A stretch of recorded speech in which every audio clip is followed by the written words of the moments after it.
Good morrow to you. I hope you've got your coffee and you're ready for a ride along as I do a bit of work with Silver Falls. Take a sip of your coffee. It's good brew. Now then, what I wanted to share with you today is the process of taking character graphics and formatting them into a way that they can be used in video games. So I've done a little bit of work already on this character and preparing it, but I'll just show you how we start out from the word go, right? We've got your mesh here, and this is the mesh of a character. Now I have the materials prepared here.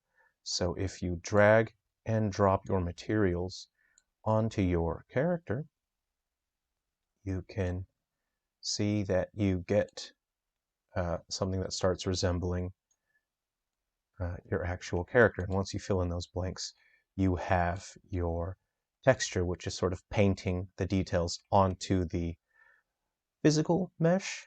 And once you've got it all in there, it looks like a character. So let's go ahead and delete that. I do actually want to put a logo on this guy's shirt, something cool.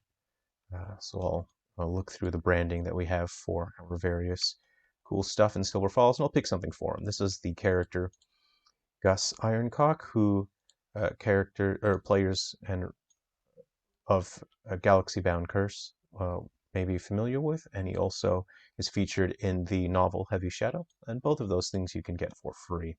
So I'm going to use a tool here, which I created specifically for Silver Falls characters. And what this does, this current object does not have any logic. If I stuck this in a video game, it wouldn't be able to do anything at all. There's no logic for animation, there's no logic for movement, anything. So I've dragged my graphics. These are just my graphics. I'm going to create the character prefab. And what that does is it uses a prefab that I have stored in my system. And now we'll have a look here. And we have changed the name to SFC Clone. SFC is the short anagram for Silver Falls character. Right now, it's just called Clone. It's based on prefab, but you can see there's a whole lot that went in here. So now the graphics of the character have gone inside of Character Holder, and this is a hierarchy which will make sense for the animation control system. You can see there's a whole bunch of stuff going on here that's inside the prefab that it instantiated. We also have different particles that are set up that every character has built in. So whatever game these characters will be used in, they'll be able to have cold breath, they'll be able to vomit, and they have a tongue as well. So that can be animated individually. So we have our audio sources. So if that character has speaking lines, there is no voice acting in Silver Falls for a specific reason, but just in case in the future there is need for it in any capacity, the system is already in place for that. We have our footstep sound generators, and then of course your audio sources for the character's movement. So depending on what clothes the character is wearing, you can have different sound effects for those. We also have different holders. So if in the future the character needs to be able to put an item of clothing on and remove it, these holders will actually be automatically put into place to equip those items. So say, for example, a character customization where you can add accessories to the character. That takes that into account. And we have bone clones. And these are bones that copy the position of a character's bones. And the reason we do that is because there are certain, like a bone physics handling systems that they won't like it if there are objects attached directly to the character's bones. So these objects, I can put things inside of them. It won't interfere with the bone collision or bone physics handling. And then we have, so you can have different sound effects for the top clothing and the bottom clothing. So it's a bit more detailed and intricate. And then You can have footsteps for squishy shoes. So if the character gets wet, it'll make I guess, an ASMR nightmare of having wet shoes that the character is moving around with. So we'll see what happens once I start running the automated systems. If you don't do things just right, then the system will flag some errors, and then you'll have to figure out what went wrong and start again, right? Character is not female. The naming convention is slightly different for certain things. Um, and you can set the dynamic bone stiffness. I'm not going to worry that right now. And apply hair physics. I don't really need that. And that is because this character's hair is quite short, so I don't need to animate that. But what I am going to do, and this is purely for optimization. So this hair right now is what you would call a skinned mesh, which means you can animate this. So as the character moves around, for example, your clothes need to be a skinned mesh. With this character's hair, and the vast majority of characters' hair, they do not need to be a skinned mesh because they're attached to the top of the head. There's no reason for them to be animated, really. So what I'm going to do is I have hair here. That's just the hair by itself. And on the rig, I put none. That means that when I put this in here, oh, it's a little out of alignment, isn't it? Let's go ahead and just match that up pretty closely. That's close. What we're going to do is unpack prefab completely. We're going to take that out. And now we're going to remove that. And the reason why we do that is because skinned mesh renderers, a skinned mesh renderer like your body, they are more costly to process. Whereas your mesh renderer, where it does not have to take into account bones, that is less demanding on the hardware. So this is an optimization thing. It's not necessary to do this. It's an extra step I take because hair can be quite intensive to process. There's a lot of polygons in there. Okay, and what will happen is this system will automatically, for example, if I start moving this guy around, the hair is not going to be attached. My automated system will automatically child that to the right bone. Okay, so let's see here. I just need to specify this is the hair. Let's see, this character does not wear glasses. Doesn't have a hat, no earrings, no bracelet. Okay, so for the cloth settings, because the character has a waistcoat, and it does need to be animated with physics. So let's see, the body collider options. I need my, let's see, torso, upper legs, and lower arms, because what's going to be animated, I need to get rid of that vomit though. It's kind of grossing me out a little bit. There we go. So the torso, what's going to interact with the physics animated clothing is the torso, the legs, and the lower arms. There's really, his upper arms will never reach that, and there's no reason to have them interact with that anyway. So let's see, the arms colliders are inside, so that's say if they're wearing a long sleeve and I want the colliders inside. Don't need that. Let's see, so the body collider size, I have presets that I've created here. We have average, fun size, slim, chunky, and extra chunky. I think I'm just going to go extra chunky for now, and we can adjust as we need it. So this is a checklist for myself. I have separated the hair mesh, I have processed the FBX, and the cloth physics has been processed. There is one more thing that I do have to do here. There's this quite annoying sort of aspect that I'm not real happy with, and that is part of my automated system has to manually insert eyeballs, which I can animate. At this point, these eyes aren't attached to any bones, unfortunately. So what I'm actually going to do is just remove them. I'm going to leave them there as a reference point, and I'll show you how my system will add eyeballs that can be animated, and they're built into the system now. So we're going to save that in case we get any issues flagged. I'm going to hit process character, and we'll see what happens. Okay.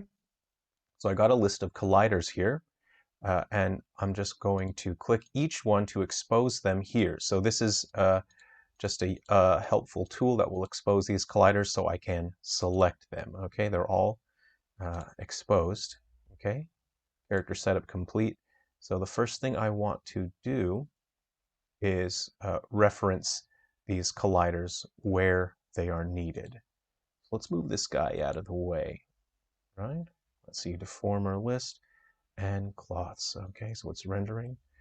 So it references that guy, and I believe we'll put that guy in there. Okay, so you can see that's created our uh, data that it can use to process the physics of that. And we see. Okay, we'll create. And let's see, is in a state error. So what I believe happened is, in order for it to be physics processed, let's see, no, make sure this is read only here, or read and write. Yeah, it is read and write enabled. Let's see, and this is, so I'll have to figure out why it's giving that error message later. It should just be an easy fix. Make sure, yeah, we're referencing the right thing. It's not a big deal. We can fix that later. What I want to do is reference my colliders, which I will do thus. So I'll click this lock here, which allows me to keep that inspector window open. And I'm just going to select my cloth colliders that I have exposed in the hierarchy view here. So you can see I have selected all of the colliders that exist. Okay, fantastic. I have those. So these are the colliders that can interact with this shirt. And I'm going to click and drag, put them in the collider list, and we can remove that. Okay, so I'm looking at this and I can already see, I think I'm going to add another collider, as he has a bit of a beer gut, this guy. So these probably need to be a bit wider. Ah, good, my computer has gotten stuck. There we go, just wait for it to come back. Sorry about that. And I think we will increase the length of this. So those preset options sort of get you close to where your character's body size would be, and then you can always make as many adjustments as you need after the fact. Okay. Now I'm actually going to just duplicate this one with Control D, and I'm going to bring that forward like so. And I want this to be the collider box that is foremost and front. Let's go ahead and make that just a little bigger now. Okay, and that, right. See, I'm looking at this. I'm looking at it. And I'm thinking, okay. I'm actually going to use 2 of these. How about that? That will result in more accurate collision of that. And now I want to add those 2 colliders onto this, like so. Great. Now we have the logic for our collision. Let's see what we have next on our list. Okay, we have processed tongue and breath effect. Here we go. So right now we can have a look and see that our tongue, our vomit, and our cold breath, they are still not anywhere useful. I'm going to hit this button, and you can see now that they've moved. So instead of floating out there in the middle of nowhere, we now have the vomit particles. So I will go ahead and just align them manually to the character's mouth in case that character needs to throw up. And if that character needs to breathe cold air, let's go ahead and put that just there, and I think looks good. Now the tongue is quite important as this is used for animating. There's quite a bit of animation data and logic that goes into animating the tongue when it comes to the speech system. I'm just going to go ahead and line this up in there where I think it looks fine. Okay, this may be a little bit of nightmare fuel, but stick with me here, folks. Okay, that is close. You know, your tongue doesn't need to be exact as long as it's pretty close to being in the right place. Right. And now we have, this should have processed the eyeballs. So this detects if the character's eye logic is not correct, and it adds an eye rig in there. So I'm going to take my left and my right, and I'm going to put them just here. Get rid of the eye rig, and we'll look at our eyeballs. So you can see left eye and right eye. I have to manually do this. Unfortunately, there isn't any other solution, which is why I left those other eyeballs there. And this is just a step that I have to do.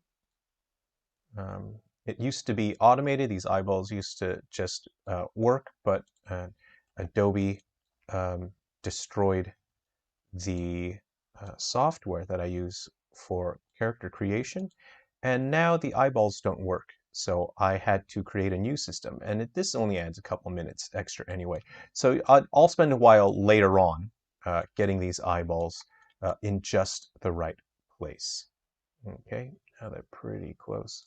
I just want to make sure that my eye is using the right material. So select both of our eyes, and we will make sure. So I'll get them for a little bit of nightmare fuel. They're not going to be lined up just perfectly. And again, this is just here as a placeholder to let me know where my eyeballs should be. Once my, oh, those are my eyelashes. Ooh, better put those back in there. Nice. Yeah, go ahead and take that out of there. Okay. And now I just want to make sure that I'm referencing all the right renderers. So this is one of the most important pieces of logic in my character system. That's one, which handles the facial expressions and the speech animation. Let's go ahead and close that. And the Silver Falls universal character is integral. This has all the logic necessary for the Silver Falls characters. It references all the renderers, all the animation, all the different parts of the character.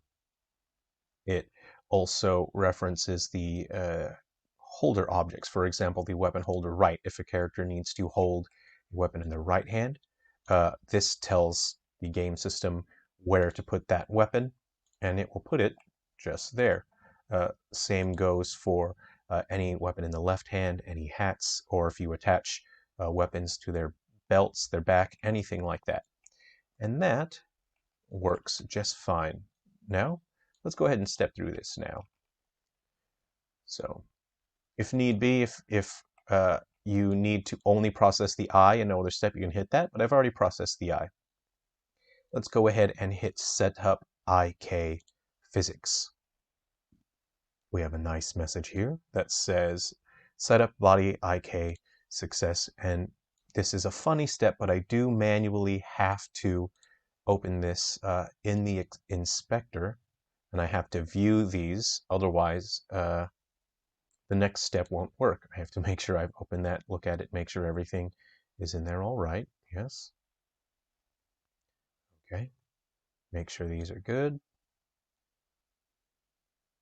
Okay. And make sure nothing funny happened with the bones. Make sure all the bones are correct. All right. That looks fine to me.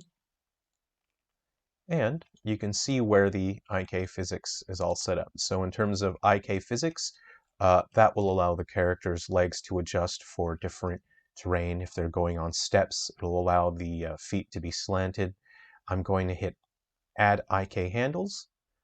Okay, and IK Handles is the system that allows characters to aim guns and move their hands around, interact with the environment. They can sort of put their hand on a desk or touch a wall.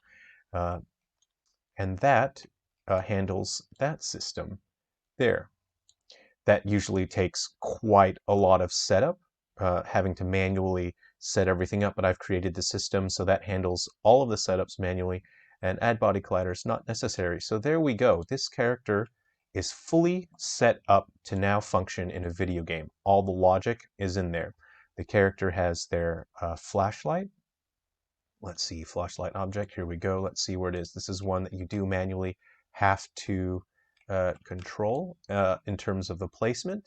I don't know why it's floating up there, but it seems pretty good. Yeah. So say, for example, if I wanted to stick this guy in the 3 Down Stars HD remake that's coming to Switch, he's now a fully functioning character. He could be a playable character in that or any other upcoming Silver Falls game, as all the games are designed to use this format. And it's taking into account absolutely pretty much any genre of game that I can think of. This format will be entirely usable. Again, there's different attachment points for objects. You can add equipment to the character. You could potentially even change clothes and whatnot. So, to a certain extent anyway. And let's see here. That seems to be everything. Okay, let's go ahead and hide that flashlight now. He doesn't need it right now. Flashlight object here. Go ahead and hide that. And the animation system is all set up so it will animate his face. He can talk, he can laugh, he can smile like a real boy. I think there's one funny thing here. It didn't grab this animator here. So that's just a little step that I can fix. Something must have just gone a little funny. But now it can animate the left and the right hand individually if I want to, say, for example, they're holding a particular type of item or weapon that needs their hand to be in a certain position, like a bow and arrow, for example, then you can animate those differently. Okay, you can see that's done everything here. If the character needs to throw up, they know how to do it. If they need to breathe cold, and there also is logic for the character to dilate their eyeballs in dark environments. May seem like a small imperceptible detail, but I think it's the kind of thing that makes a big difference. Okay, now then, that seems to be everything. I'll go back to this character later on and I will align their eyeball correctly, but what I will want to do now is, let's just go to our character here.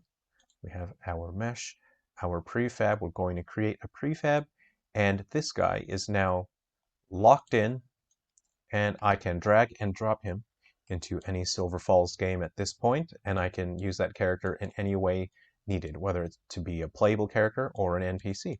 So that's the process there. And again, that system took a few weeks of development to build that automated system, and that does a ton of work. And you can see all these characters have also been set up as well. They all have their physics, their IK handlers and everything, so they have all the logic they need. And that's what it takes to set up a character in a video game. There's a lot going on behind the scenes, but it's just boring code. So I hope you enjoyed that, and I hope you enjoyed your coffee as well. And I hope you'll check in again next time, where we can cover some more interesting topics when it comes to game development. Well, you take care of yourself, and I'll see you next time.